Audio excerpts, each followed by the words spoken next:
Homemade desserts don't have to be difficult. I'm making 5 lazy desserts that are as impressive as they are easy to make. I'm starting out with my favorite dessert that is fitting for a potluck, a no-bake chocolate eclair cake. I make this all the time, and everyone thinks it is the greatest thing ever. And I'm like, if you only knew. This dessert is layers of graham cracker with creamy vanilla pudding and then topped with a chocolate ganache. When it comes to lazy desserts, it's all about minimal effort, maximum flavor. Just grab your favorite casserole dish. You can also use a disposable pan here, especially if you are taking this to a function. You're not gonna have to worry about cleaning it. It's gonna be empty, and then you can just throw it away or throw it in your dishwasher. So start by just putting a layer of graham crackers on the bottom of your dish. And then we're gonna make the filling. All you need is cold milk and instant vanilla pudding. We're going less on the milk here because I want a really thick pudding. Then I'm gonna whisk in my pudding mix. You know the drill. You've been doing this since you were a kid. It doesn't have to be fully thickened because it's gonna finish thickening once it's in the fridge. At this point, we fold in whipped topping. You can also make fresh whipped cream here. I have done that before, but that's when I'm not being lazy. Today we're being lazy. This is gonna make the filling extra creamy. Homemade, no one would ever know. So we're gonna put half of this filling over the graham crackers, spread it out into an even layer, and then we'll top with another layer of graham crackers. See, what's gonna happen is when this sits, the graham crackers are gonna soften slightly with that pudding mix. So on goes the rest of our filling, and then one more layer of graham crackers. Final step is a chocolate ganache topping. The super lazy way is to grab some store-bought frosting, microwave it, and pour it over. While we are being lazy, we're not gonna be fully ridiculous here. Ganache is simple. Just heat up some heavy cream until it's about scalding and pour it over whatever chocolate you want. I'm just doing semi-sweet chocolate chips. The heat from the cream will melt the chocolate. Let it sit for a second and then start stirring. Wait till it's nice and smooth and then just pour it right over the top. This is what makes it, okay? Chocolate doesn't take long to set up, so you gotta act a little bit fast. Not only is this easy to make, but it's great for parties because you can make it the day before. Actually, you should make it the day before and it only gets better. At this point, it goes into the fridge till the next day, or at least several hours. It's gonna be good. Look how good this looks. That chocolate has set up. It's perfect. You can also cut this into whatever size you want so you can get more or less portions out of it. At least 12 good sized portions. I've got a knife just in some hot water that's gonna help glide it over this chocolate. Ooh, those layers look good in there. Excited about the perfect bites right there. Cheers to being lazy.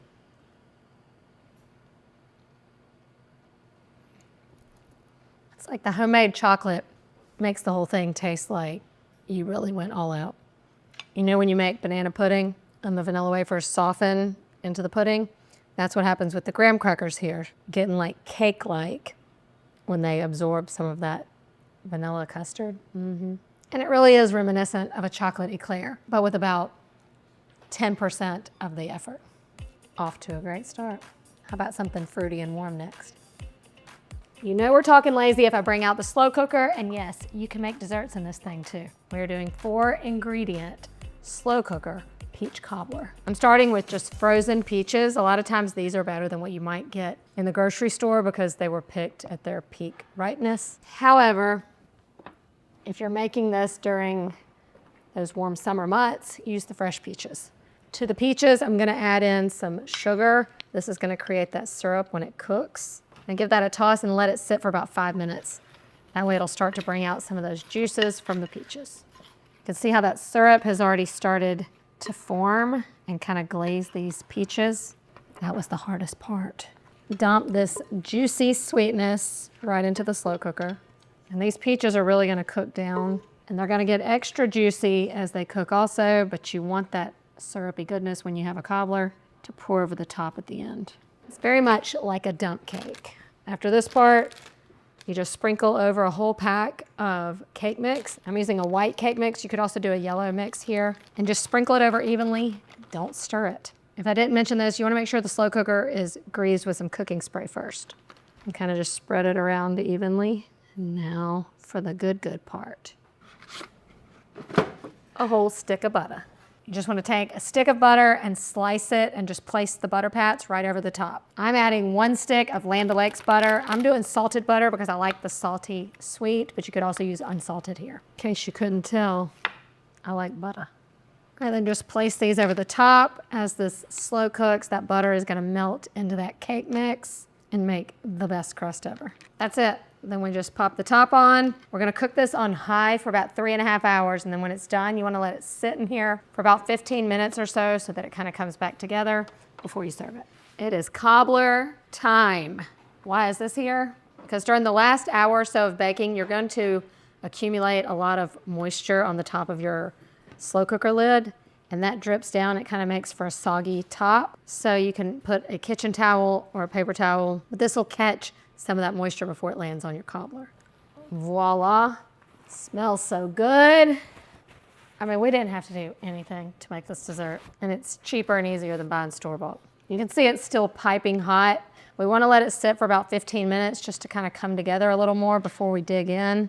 But the way it still gets browned around the edges in a slow cooker, like, blows my mind sometimes. Hot cobbler, and you know what goes with hot cobbler?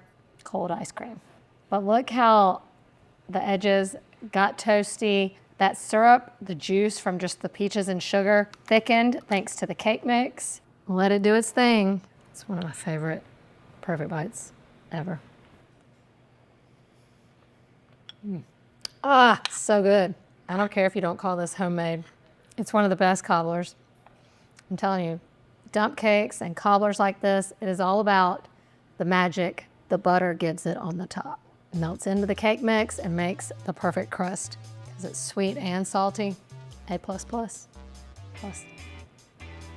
Lemon cheesecake creme brulee donuts. That does not sound lazy at all, but trust me, we're not making any donuts from scratch thanks to the humble Hawaiian roll. This is gonna be our donut.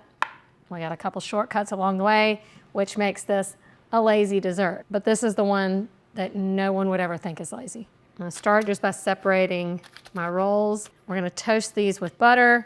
That's gonna mimic the fried effect of a donut. Listen, I developed this recipe maybe like 1 or 2 years ago, and it went viral, okay? So trust me, if it goes viral, you know it's gonna be good. So viral that Chef Reactions reacted to it and gave me the highest score I've ever seen him give anybody. Just saying. 10, maybe even an 11. So brush these with a little melted butter just to make them a little more indulgent and donut-like. Also, remember I said donuts, so y'all don't need to be all up in here saying that's not really a donut. I know, but I love a filled donut, especially a lemon-filled donut. You can make all these in 30 minutes, okay? I used to hate baking.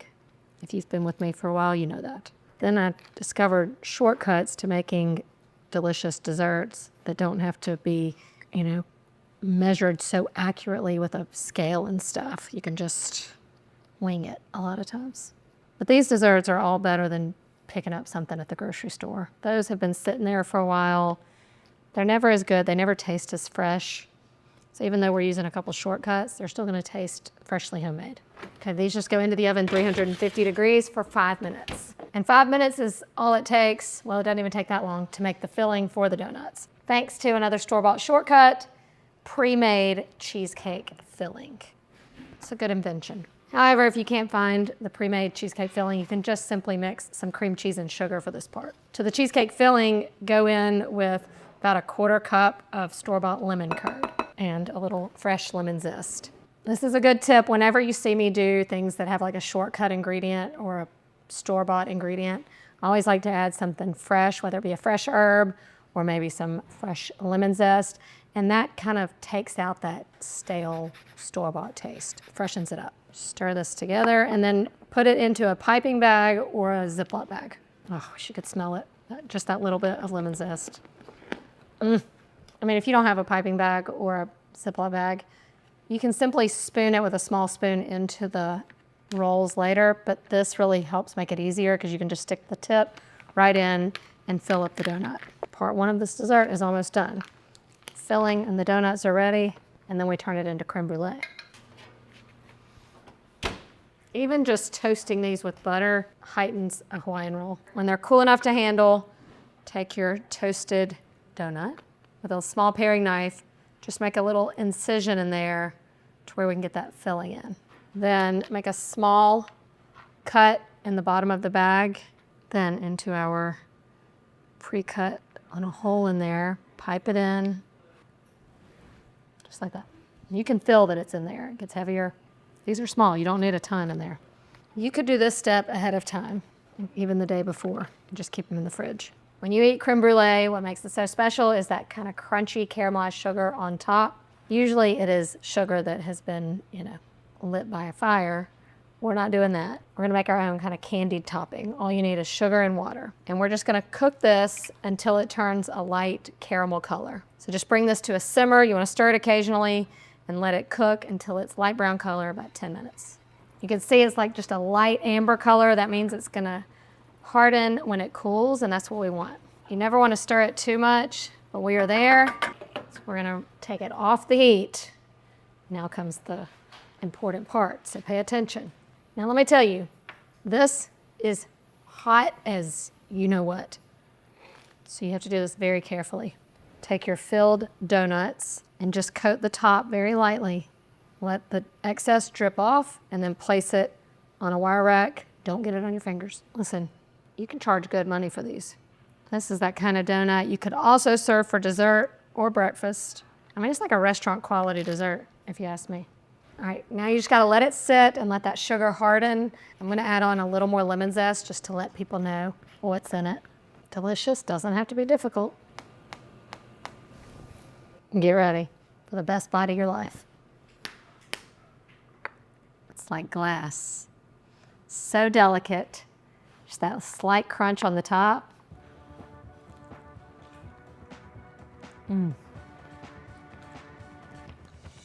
It might be the least lazy of the lazy desserts, but the most worth it. That slight crunch and the lemon zest break through the richness of what's inside.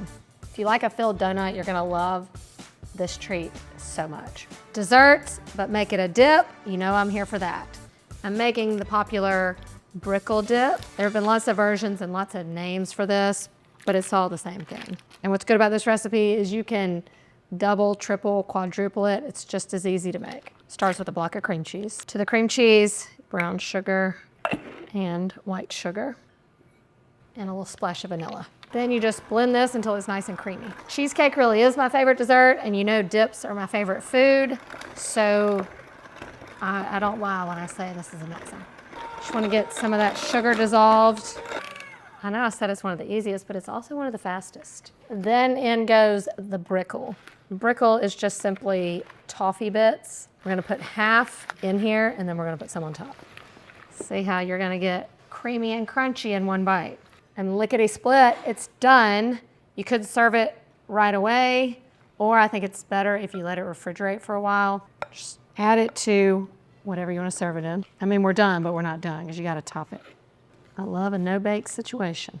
I'm resisting the urge to lick the spoon. Put it on my finger. Get all your proper accoutrements.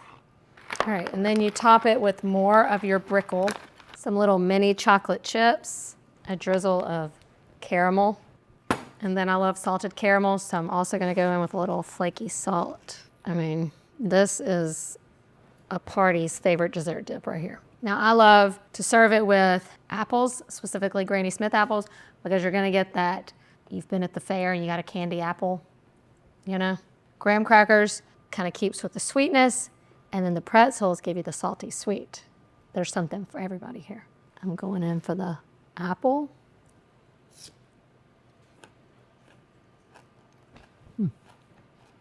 It shouldn't be that good. It should not be that good. I mean, I know you might get tired of hearing me say this, but it's everything in a perfect bite. I already said it, I'll say it again. Creamy, crunchy, sweet, and salty. If you're looking for a dessert in an emergency situation, on the fly, keep this one in mind. Y'all, this is extremely dangerous. If you only knew. Taking it back to the 90s for my last trick. Better than you know what cake. You get the idea by the name that this cake is going to be so good. I think it's one of those cakes that we've forgotten about, the beauty of it and what makes it a lazy dessert. is that it starts with box cake mix and it comes together in a 9x13 pan. We started with a chocolate dessert like this and we're ending this way. Pretty much just follow the instructions on the box. Water, oil, and eggs. And mix. This dessert used to be so trendy. Maybe we're just gonna bring it back. 9x13, glass, metal, or disposable. Spray it. Sheet cakes are so much easier to make than layered cakes. Really, it's not that much easier, but it just seems less intimidating. So I always include it when I'm making easy desserts. Into the oven, 350, about 30 minutes. Took about 27 minutes. After about 5 minutes, take a paring knife and cut slits all in the cake. And then we're gonna make a little bit of simple sauce to pour in it. You don't need to go all the way through, just about 3/4 of the way down. In a small saucepan, combine a little bit of sweetened condensed milk, about half a can, and then 6 ounces of caramel sauce. And this is where the magic happens. This is the sexy drizzle. Work it into the nooks and crannies. Now, it's sort of like a death by chocolate situation. At this point, you're gonna drizzle over a bunch of toffee chocolate bars, chopped up. No one is gonna care that this lazy dessert started from a box of cake. So at this point, you let it cool completely. For the topping, don't judge. This was the 90s and these convenience products are popular. See, then the crunchies underneath become a surprise. I did chill the cake for a little bit just to speed up the process. We've come a long way today. A little more of our caramel, drizzle it over. That's what we did, I think. That's the way I used to make it. A little more toffee. What do you think? Is it better than you know what? Come on, baby. You can see how moist it is inside. That's thanks to that drizzle we poured over. Let it sit and it just kind of saturates that cake, just like I remember. I'm gonna sugar crush here in a minute. I hate my job. It is rich. A little bit goes a long way. This is enough for 2 people, this slice right here, but it's everything. It's everything. The moisture inside is what it's all about, but it's not soggy. It's not like a tres leches cake. It's just gooey enough. Like that. Plus I love sweetened condensed milk. It just makes me happy. While it is decadent and rich, it's not overly sweet. Like it's not overwhelming. I don't know how it's not, but it's not. Or maybe I'm just talking myself into it more. Whether it started with a block of cream cheese or a box of cake mix, it doesn't matter. At the end of the day, they are all full of perfect bites. Any of these 5 desserts will be the perfect sweet ending to your next menu. I promise.